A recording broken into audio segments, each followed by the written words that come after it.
Hai, kembali bersama saya Kirdi Putra. Kali ini saya mau bahas tentang SEO kaya. Apa itu SEO kaya? Sebetulnya kalau kita bicara tentang SEO, itu adalah salah satu model, salah satu cara untuk kita bisa mengenali diri kita. Gunanya buat apa kita mengenali diri kita? Jadi kalau misalnya kita mengenali diri kita mengenali medan di sekitar kita atau lingkungan kita mengenali dengan siapa kita akan berhadapan atau SEO-nya apa orang yang akan kita hadapi tersebut, maka kita akan punya kecenderungan untuk lebih mudah atau mampu untuk mencapai atau meraih apa yang kita inginkan, kita butuhkan atau kita ingin capai. Nah, SEO kaya adalah horoskop sukses kamu, di mana dengan kamu mengetahui SEO kamu untuk menuju kesuksesan atau SEO kaya tadi, maka kamu akan lebih gampang, lebih cepat, dan lebih simple di dalam meraih kesuksesan yang kamu mau. Tentu saja dengan effort yang lebih ringan. Ya, semua orang bisa mencapai kesuksesannya. Ya, tidak harus melalui sebuah cara tertentu dengan memperhatikan SEO tertentu atau horoskop tertentu. Tentu saja tidak. Tapi kalau kamu sanggup untuk bisa mencapai apapun yang kamu mau dengan effort atau dengan usaha yang lebih ringan, kenapa enggak? Coba bayangin deh, kalau misalnya kita bisa menghemat, misalnya katakanlah kamu membutuhkan waktu 5 tahun untuk dari awal membangun sebuah, apakah itu bisnis, pekerjaan, atau profesi, sampai tahun kelima untuk mencapai keberhasilan yang kamu inginkan, kamu mau dan kamu butuhkan, maka ini bisa kamu persingkat menjadi waktu 3 atau 2 tahun. Kira-kira kamu lebih memilih untuk waktu yang jangka yang lebih panjang atau lebih pendek? Ya, lebih pendek tentu saja bukan berarti kamu mengabaikan prosesnya, bukan. Tetapi tiap manusia itu cenderung punya nature masing-masing. Jadi kalau kita bicara tentang tadi SEO kaya membahas tentang alaminya diri kamu di dalam mencapai kesuksesan. Orang ada yang punya alamiahnya, memang contohnya bisa berinteraksi dengan baik dengan orang lain. Ada yang secara ilmiah, orang yang merasa nyaman atau mudah untuk berinteraksi dengan orang lain. Sementara ada orang yang juga dalam secara alaminya, mereka memang bagus di berhubungan hanya dengan sistem, dengan produk, tidak berhadapan dengan orang lain. Nah, kalau kita tahu, kita termasuk orang yang lebih nyaman di mana dan lebih efektif. Apakah efektif dengan berhubungan dengan orang lain atau dengan sebuah sistem, maka kita akan lebih mudah untuk memilih jalan mana yang kita pakai untuk mencapai keberhasilan dengan lebih cepat. Kan gitu ya? Nah, ada orang lagi yang kemudian kalau berpikir dia lebih cenderung berpikir misalnya lebih besar terlebih dahulu. Ada orang yang berpikir nyaman dengan memikirkan hal-hal detail terlebih dahulu. Nah, kalau kita memaksakan diri, kamu termasuk orang yang berpikir besar, dan kemudian kamu memaksakan untuk mengerjakan sesuatu dengan cara memikirkan hal detail seperti itu, maka bisa jadi kamu bisa sampai, tapi waktu yang kamu butuhkan lebih panjang, itu pasti.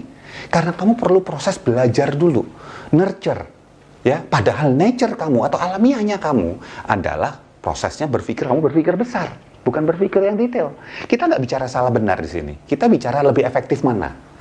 SEO kaya, kalau dilihat sejarahnya, merupakan hasil dari sebuah penelitian dan implementasi jangka panjang.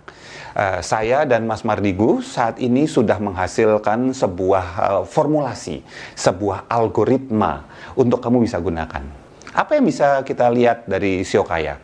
SEO kaya adalah hasil dari perjalanan, kalau kita bicara tentang karakter manusia, dari zaman Cina kuno, itu sudah ada yang namanya Book of Change, atau kita sebut sebagai I Ching. I Ching adalah sebuah filosofi yang ditulis tentang perubahan manusia dari zaman ke zaman. I Ching sendiri terdiri dari 8 oktagram ya, jadi ada segi 8, yang kemudian setiap kombinasinya itu mencerminkan kondisi manusia, kondisi nasib, kondisi musim, dan lain sebagainya, yang digunakan untuk apa? Untuk memprediksi kira-kira langkah yang akan diambil ke depan seperti apa. Bagaimana cara untuk memetakan personalitas manusia. Nah, I Ching kemudian diteliti oleh Carl Gustav Jung, adalah salah seorang peneliti di abad ke-20 ya. Carl Gustav Jung sendiri itu adalah seorang yang terpukau dengan fenomena filosofi Tao. Nah, Carl Gustav Jung kemudian katakanlah punya beberapa kolega yang kemudian meneliti tentang I Ching. dan Taoisme. Dan Jung menemukan bahwa ternyata ada dasar ilmiah yang kemudian secara katakanlah dengan berjalannya waktu ada sebuah metode penghitungan yang kemudian disempurnakan terus algoritma dan formulasinya untuk melihat apakah karakteristik orang ini termasuk orang yang katakanlah yang saya katakan tadi, misalnya termasuk orang yang secara naturalnya dia akan lebih bagus berhadapan dengan orang lain, atau kemudian dia lebih naturalnya dia berhadapan dengan sistem atau sebuah katakanlah benda-benda mati di sekelilingnya, misalnya seperti itu, ya. Nah, berdasarkan perkembangan tersebut bisa dilihat bahwa sebetulnya I Ching itu punya sebuah dasar ilmiah. Tapi kalau kita bicara balik ke zaman dulu, tentu saja hal yang sifatnya ilmiah tersebut bisa dikatakan hasil dari penelitian orang-orang di kala itu. Kalau kita bicara bahasanya, bahasa saya gunakan adalah itu adalah ilmu titen, ilmu niteni, ilmu memperhatikan. Oh, ternyata kalau kondisi begini, orangnya ini akan hasilnya begini. Dan itu dipetakan dengan sangat kompleks oleh I Ching, yang kemudian ditangkap oleh Jung dan kemudian disempurnakan oleh beberapa ilmuwan dan ahli tentang psikologi. Berpuluh-puluh tahun kemudian, berabad-abad dari I Ching itu muncul. Nah, menariknya tahu nggak apa? Ketika kita bicara Shiokaya memang berdasarkan pada I Ching sendiri, yaitu Book of Change, buku tentang perubahan yang telah digunakan berabad-abad oleh banyak rekan-rekan kita di Tiongkok, dataran Tiongkok sana, dan kemudian diformulasikan secara ilmiah oleh Carl Gustav Jung, dan kemudian kita melihat ternyata korelasi dengan sebuah katakanlah sistem yang sudah ada di Nusantara ini ternyata luar biasa. Ada sebuah bentukan asli Nusantara, yaitu kita sebut sebagai Astabrata. Astabrata sendiri adalah 8 filosofi kepemimpinan di Nusantara yang kemudian mengambil istilah-istilah dalam bahasa Sanskerta karena memang sudah ada dari berabad-abad yang lalu. Ya, kita bicara ketika bicara tentang Majapahit, kita bicara tentang kerajaan-kerajaan bahkan sebelumnya, Astabrata sendiri sudah ada di tanah Nusantara ini. Nah, kenapa saya katakan Nusantara? Karena ini adalah local wisdom. Ini adalah kebijaksanaan lokal di mana saya, kamu, dan kita semua punya sebuah kekayaan budaya yang luar biasa yang ternyata kalau disandingkan dengan hasil penelitian dari Carl Gustav Jung dan hasil dari sintesa dari I Ching tadi, itu nyambung. Perfect match. Itu yang terjadi. Karena kenapa? Oktagram atau segi delapannya I Ching kemudian dibagi menjadi 4 karakteristiknya Carl Gustav Jung, kemudian ketemu dengan 8 peta kepemimpinan Nusantara. Begitu dilihat, itu adalah sebuah hal yang sifatnya perfect match. Ketika kamu menggunakan Shiokaya yang merupakan formulasi secara komprehensif dan terintegrasi dari I Ching, Carl Gustav Jung, dan Astabrata, ini berarti kita menggunakan dasar tentang diri kita dan naturalnya diri kita untuk mencapai sebuah bentuk kekayaan atau kesuksesan. Kalau kita bicara tentang kesuksesan, bagaimana itu bisa dicapai oleh kita dengan lebih sederhana, lebih cepat, dan lebih mudah dengan menggunakan Shiokaya. Itu tidak ada sebuah misteri di dalamnya, nggak ada. Ini sederhana sekali. Tolong pikirin sesuatu yang jangan rumit-rumit, ya. Pikirin sesuatu yang simple dan kenapa? Kita menggunakan sebuah paham yang digunakan oleh nenek moyang kita di Nusantara ini untuk melihat kenapa ada orang yang cepat untuk mencapai sukses, ada orang yang lambat tapi bergerak, tapi ada orang kayak jalan di tempat. Ternyata mereka menemukan bahwa orang yang berjalan di tempat ini adalah orang yang jalan bukan di tanda petik di kotaknya. Dia berjalan harusnya di kotaknya orang lain, bukan di kotaknya dia. Sementara orang yang pelan adalah berjalan di kotak orang lain tapi masih dekat dengan kotaknya dia. Sementara orang yang cepat adalah orang yang memang berada di kotaknya sehingga semua kelebihan dia bisa digunakan secara efektif untuk mencapai kesuksesannya sendiri.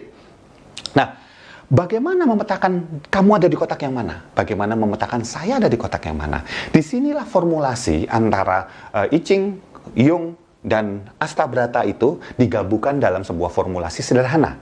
Kenapa saya katakan sederhana? Hanya dengan menggunakan seperangkat pertanyaan yang sudah diformulasi dengan sempurna oleh saya dan Mas Mardigu, maka kamu bisa kemudian memperoleh di mana kotak kamu, dan saat secara instan kamu bisa tahu kekuatan yang bisa kamu gunakan di dalam maju untuk bisa mencapai, meraih, dan memperoleh kesuksesan kamu itu apa. Bagaimana kamu bisa kemudian untuk sampai di situ dengan cara atau upaya yang tidak terlalu keras. Dan bagaimana kamu juga bisa melihat orang-orang di sekeliling kamu sebagai mitra atau tim kamu untuk bisa bergerak bersama mereka secara efektif, mengurangi waktu untuk konflik, mengurangi waktu untuk kemudian melakukan tuning, untuk saling mengerti, kemudian mempercepat proses untuk saling memanfaatkan kekuatan masing-masing, dan kemudian mampu untuk bekerja di posisi, di bidang, dan di cara yang memang kamu bagus di situ.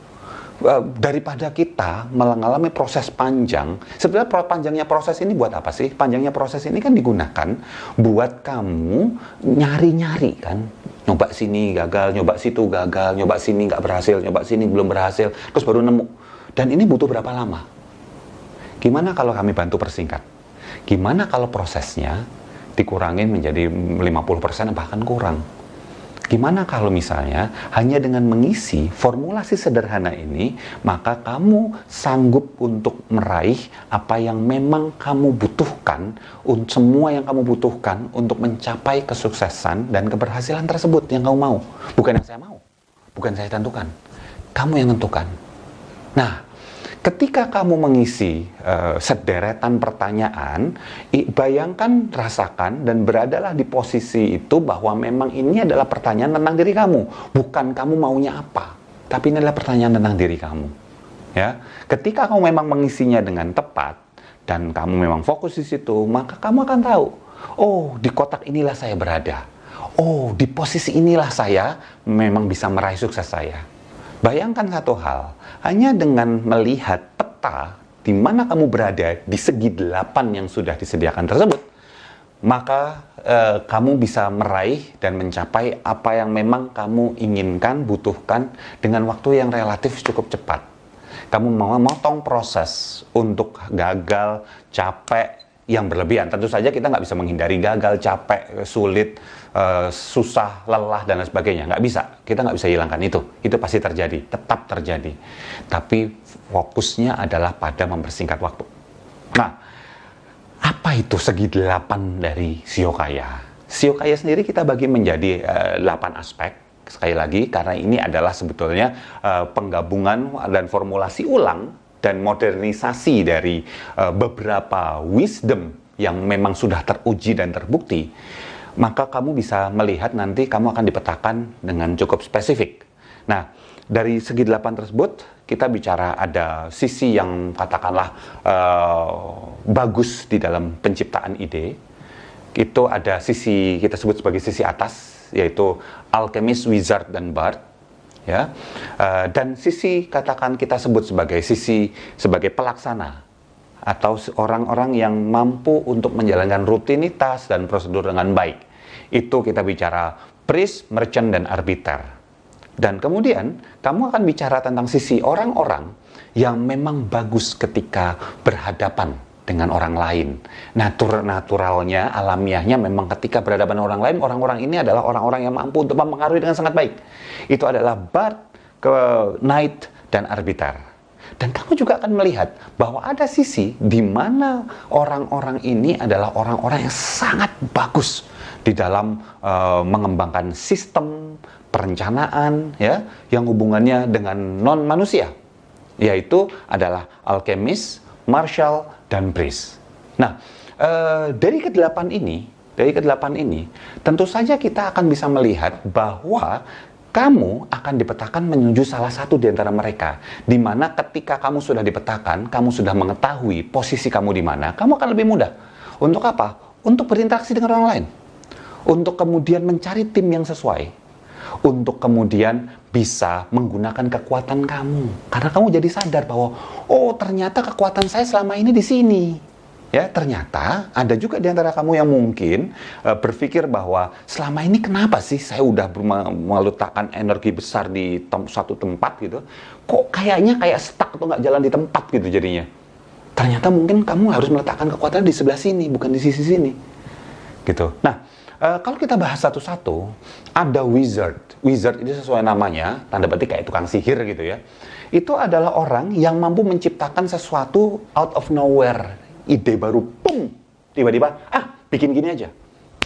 Bikin gitu aja. Ini bagus nih. Dia bisa menciptakan sesuatu, dapat terinspirasi dari manapun, dan apa yang dia lakukan adalah sesuatu yang memang baru bagi dunia, dan merupakan sesuatu yang sifatnya benar-benar bisa menciptakan sebuah perubahan. Ya, itu wizard. Seperti namanya, tanda petik ya, bahasa lainnya, kalau bahasa Indonesia penyihir gitu. Ya kan menciptakan sesuatu yang baru, cring gitu ya.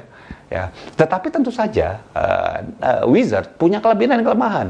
Kelebihan dia adalah idenya luar biasa, inovatif, kreatif. Tapi di satu sisi, dia juga punya masalah atau kelemahan dalam sisi apa? Manajemen waktu.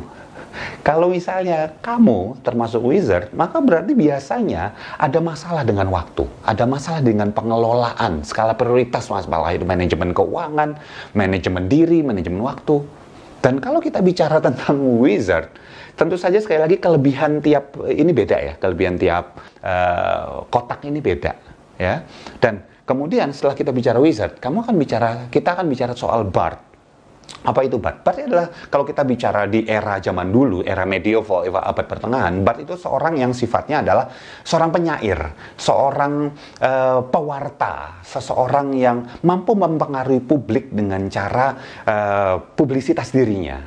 Bard adalah kamu yang memperoleh sebuah, katakanlah, keberhasilan, kekayaan, kemakmuran dengan mengandalkan aset diri kamu sendiri. Apakah itu misalnya apa yang kamu lakukan, atau apa yang kamu punya di diri kamu dan kemudian kamu gunakan sebagai alat buat kamu mencapai keberhasilan tersebut. Nah, kalau kita bicara wizard yang pencipta tadi, apakah dia, siapapun Anda, yang kita bicara wizard ini menciptakan sebuah konsep baru, filosofi baru, ide baru, bangunan baru, atau apapun. Kalau bard ini adalah orang yang bagus di dalam menggunakan, sekali lagi, kekuatan pengaruh dirinya. Apakah itu kompetensi, kekuatan pengaruhnya? Apakah kekuatannya ini bicara soal kekuatan mempengaruhi secara lisan, melakukan promosi atau publikasi, ya, kamu adalah bard. Maka kamu menggunakan diri kamu sebagai tools utama untuk mencapai keberhasilan. Dan kalau kamu selama ini ternyata kamu adalah seorang bard, tapi kamu melakukan sesuatu bukan secara langsung kamu di balik layar, berarti ada sesuatu yang memang kekuatan diri kamu nggak dimanfaatkan. Kamu bisa untuk lebih mampu tampil dan memberikan sesuatu sumbangsih buat orang sekitar dengan cara kamu menggunakan diri kamu, menggunakan nama besar kamu, menggunakan value kamu. Ya, itu bard. Baik. Berikutnya, kalau kita bicara di 8 kotak ini, berikutnya adalah knight. Knight adalah seorang satria, adalah orang yang berhadapan dengan orang lain, menggunakan citra dirinya, image dirinya yang baik untuk kemudian melakukan, apakah itu lobby, apakah itu membangun jaringan, apakah itu kemudian menciptakan sebuah peluang baru. Tapi ini orang-orang ini adalah, baik bard maupun knight, ini adalah orang yang berhubungan dengan manusia lain. Orang-orang yang mempengaruhi dan berinteraksi sehari-hari. Kekuatan utama seorang knight adalah kepercayaan. Ketika seorang knight membangun sebuah jaringan, membangun sebuah hubungan, dan jaringan dan hubungan ini adalah aset dia untuk bisa mencapai keberhasilan yang dia butuhkan, yang dia inginkan. Ya, jadi kalau kita bicara wizard, aset terbesar adalah idenya dia. Bard, aset terbesarnya adalah kemampuan dia mempengaruhi citra dia. Sementara knight, asetnya dia adalah kemampuan membangun hubungan. Hubungan itu adalah aset dia. Nah, dan sama, ada masalah dengan knight biasanya. Masalah yaitu apa? Karena dia lebih mementingkan hubungan, maka terkadang prioritas lain bisa jadi terabaikan oleh dia. Misalnya masalah waktu, masalah kemudian sistem, dan lain sebagainya, bisa terabaikan oleh knight. Kemudian, kotak berikutnya kita bicara tentang arbiter. Arbiter sendiri adalah orang yang menggunakan aset dari kemampuan dirinya untuk membangun katakanlah negosiasi dan jembatan dengan orang lain di dalam hal untuk mencapai solusi yang katakanlah terbaik. Jadi aset dari arbiter itu adalah kemampuan dalam mencari solusi bersama, ya. Seorang negosiator handal. Kalau kamu seorang arbiter, maka yang penting bagi kamu adalah bagaimana untuk mencapai sebuah kesepakatan. Bagaimana kamu menutup sebuah kesepakatan yang sifatnya jangka panjang. Karena kalau kita bicara tentang kesepakatan, ada kesepakatan yang sifatnya bukan jangka panjang, yaitu jangka pendek. Dan ini adalah kesepakatan yang sekali lagi pasti merugikan salah satu pihak. Kalau kesepakatan yang kita bicarakan jangka panjang, ini adalah sebuah kesepakatan yang pasti menguntungkan sisi kamu dan saya. Bukan cuma saya hanya memperhatikan sisi saya tahu saya hanya memperhatikan kamu, yang tidak akan sustain, tidak akan bisa bertahan melewati waktu yang lama. Karena salah satu pihak pasti akhirnya selesai, nguntap, boom. Ya, seorang arbiter mampu melihat ini, seorang arbiter mampu melihat peluang yang ada dari sisi pandang lain dalam sebuah negosiasi, dalam sebuah deal. Misalnya kamu sedang masalah tawar-menawar. Tidak hanya dia bisa melihat dari sisi harga, tapi dia bisa melihat dari sisi durasi, atau katakanlah termin pembayaran, ataukah misalnya ada fasilitas lain yang bisa ditawarkan atau diminta dari situ. Arbiter adalah orang yang secara natural mampu melihat itu. Dan kalau kamu misalnya seorang arbiter selama ini, tapi kamu berada di posisinya, kamu mengerjakan sesuatu yang dilakukan oleh Bart, yang terjadi apa? Kamu lelah, kamu capek. Karena apa? Karena kamu pada dasarnya selalu ingin melihat sisi pandangnya, kan sisi pandang yang baik buat kamu, baik buat saya gitu. Sedangkan kalau kita bicara Bart, sisi pandangnya sisi pandang dia. Bagaimana dia bisa mempengaruhi lebih besar. Sekali lagi ya, saya nggak bicara benar salah, baik atau buruk, positif, negatif. Tidak. Ini semuanya punya kelebihan, kelemahan, punya satu hal yang menguatkan, satu hal yang melemahkan. Nah, kalau kita bicara arbiter, kamu adalah orang yang mampu untuk mencapai sebuah hubungan jangka panjang. Karena kalau kita bicara Bart, sebetulnya ya, Bart, Knight, atau arbiter, ini adalah orang-orang yang sekali lagi berhubungan dengan orang lain.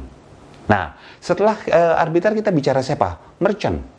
Merchant adalah orang yang aset terbesarnya adalah opportunity, melihat peluang. Ya, peluang. Sehingga waktu, time punctuality, ketepatan waktu itu sangat penting buat seorang merchant. Dia orang yang sanggup untuk melihat, ada peluang di sana, ada peluang di sini, kemudian di cross. Ya, dia adalah orang yang bisa dengan cepat melihat dan bergerak secara intuitif, tiba-tiba ini barang bagus nih, di sini bisa nih. Gitu. Itu adalah merchant. Dan ketika kamu misalnya adalah berada di kotak merchant, tapi selama ini mungkin kamu melakukan apa yang dilakukan oleh misalnya seorang knight gitu, itu akan melelahkan buat kamu. Karena pada dasarnya kamu adalah orang yang lompatannya cepat, kecil-kecil tapi cepat, gitu. Sedangkan knight itu jangka panjang melihatnya. Ya, sementara kamu mungkin memang aset kamu adalah sekali lagi kecil-kecil, banyak tapi cepat. Ya, maka perlu bagi kita untuk tahu di mana kotak kita berdiri nih saat ini, yang memang naturalnya kamu, biar kita nggak perlu ngelawan sisi alamiah kita, terlalu melelahkan, terlalu capek, terlalu makan waktu. Nah, setelah kita bicara soal merchant, kita bicara tentang kotak satu lagi, apa? Priest. Kalau kita bicara priest, ini adalah orang yang kalau bicara safety player. Kalau ditanya safety player, arbiter, merchant, dan priest ini semuanya adalah safe ya, orang-orang yang selalu melihat keamanan dengan caranya masing-masing. Kalau arbiter melihat dengan bagaimana kemudian mengamankan sebuah deal, sebuah negosiasi, sebuah proses hubungan yang sudah terbentuk gitu. Kalau seorang merchant mengamankan peluang yang ada. Kalau kita bicara priest, itu mengamankan aset yang ada.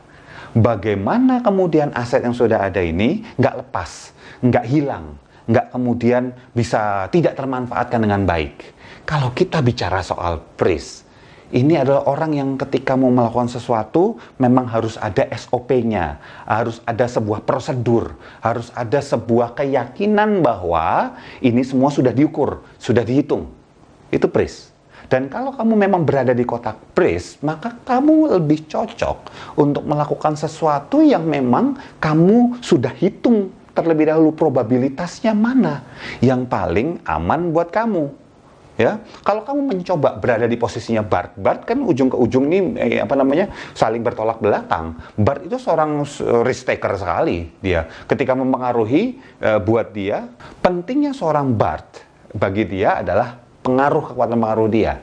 Ya, masalah kemudian apakah itu berbasiskan fakta, data yang memang solid, itu buat dia adalah prioritas nomor ke 1235.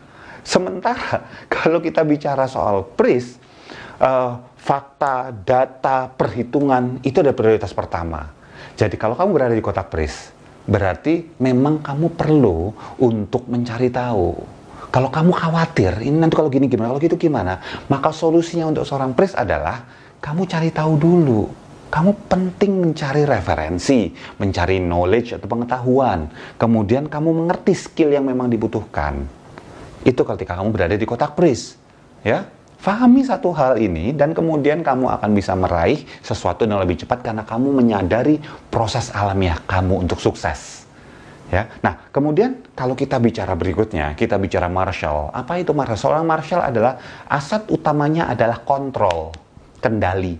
Aset utamanya adalah bagaimana dia bisa mengendalikan apakah itu sistem, apakah itu produk, apakah itu proyek atau apapun. Seorang Marshall adalah orang yang berdiri di sebuah kotak, tapi dia bisa melihat apa yang akan terjadi kira-kira beberapa langkah ke depan.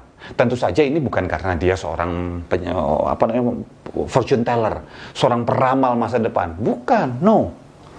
Ini terjadi karena kalau kamu berada di kotak Marshall, maka yang terjadi adalah kamu orang yang memang secara natural mempersiapkan segalanya, menghitung segalanya. Nanti kalau saya mau dapat ini, maka langkah seperti apa yang saya butuhkan? Siapa saja yang saya harus ajak? Resource apa saja yang saya butuhkan? Seorang Marshall adalah orang yang memang tidak secara naturalnya. Kalau kita bicara natural, kalau kita bicara Bart, Knight, dan Arbiter itu berhadapan dengan orang lain. Kalau kita bicara alchemist, Marshall, dan priest, naturalnya mereka adalah berhadapan dengan sistem, berhadapan dengan produk, berhadapan dengan project non manusia. Bukan artinya tiga sisi ini nggak bisa berhadapan dengan manusia loh ya. Bukan itu. Sekali lagi itu adalah skill. Bisa jadi yang berhadapan dengan sistem, produk, proyek, program ini sebagus juga berhadapan manusia. Tapi mereka akan lebih perform. Kinerjanya lebih cepat kalau fokus di aspek non manusia. Gitu loh. Ya, jadi Bart, Knight, dan Arbiter bukan berarti mereka nggak bisa ngerti sistem. Mereka bisa jago terhadap framework, terhadap sistem, dan lain sebagainya.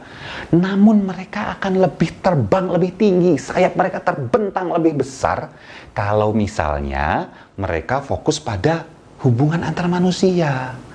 Artinya apa? Artinya bahwa masing-masing dari kotak ini, kalau kamu bisa tahu diri kamu posisinya di mana, kotak mana, dan kamu punya partner yang tepat, maka kamu bisa bersama-sama membuat lokomotif perusahaan kamu, bisnis kamu, profesi kamu bergerak lebih cepat. Seperti saya bilang dari tadi. Ya. Nah, kemampuan alamiahnya Marshall, balik lagi ya ke Marshall. Kemampuan alamiahnya Marshall adalah mengendalikan sistem tadi, kontrol sekali lagi. Bagaimana dia melihat sebuah alur informasi berjalan, alur uang atau cash flow berjalan, menghitung semua, mengendalikan semua. Itu adalah Marshall. Jadi Marshall biasanya tidak berhadapan langsung dengan orang lain. Dia menggunakan resource-nya dia, menggunakan lingkungan sekitarnya untuk bisa menggerakkan apa yang memang dia butuh gerakan untuk mencapai target yang memang dia incar. Itu Marshall. Marshall adalah orang yang sangat berhati-hati ketika melangkah. Semuanya dihitung sama dia karena dia memang butuh mengendalikan, tapi begitu dia sudah menjalankan sesuatu, dia akan memastikan bahwa semuanya dia akan mengontrol dengan ketat. Semuanya berjalan dengan tepat seperti yang dia mau, seperti yang diharapkan. Ya, kalau kamu memang berada di kotak tersebut, maka kelebihan kamu adalah kemampuan kamu di dalam mengontrol tadi, melakukan evaluasi, mengaturkan monitoring, kemudian melihat lagi, mereview apakah ini sesuai dengan perencanaan kamu apa enggak. Ya, itu kelebihan kamu. Misalnya kamu berada di kotak Marshall tadi tentu saja. Nah, yang terakhir adalah kotak yang namanya alchemist. Alchemist adalah salah satu bagian dari orang atas. Yaitu apa? Orang yang memiliki kekuatan kreativitas, inovasi, dan ide. Jadi kalau misalnya wizard menciptakan sesuatu out of nowhere, sesuatu penciptaan baru, kalau Bard bisa menciptakan teknik dalam hal mempengaruhi, sementara alkemis adalah orang yang mampu untuk membuat sebuah sistem terukur dan penciptaan sebuah sistem dan prosedur. Jadi seorang alkemis dibutuhkan untuk sebuah organisasi, untuk sebuah katakanlah institusi atau bisnis kamu, profesi kamu, untuk lebih teratur dan berjalan secara autopilot.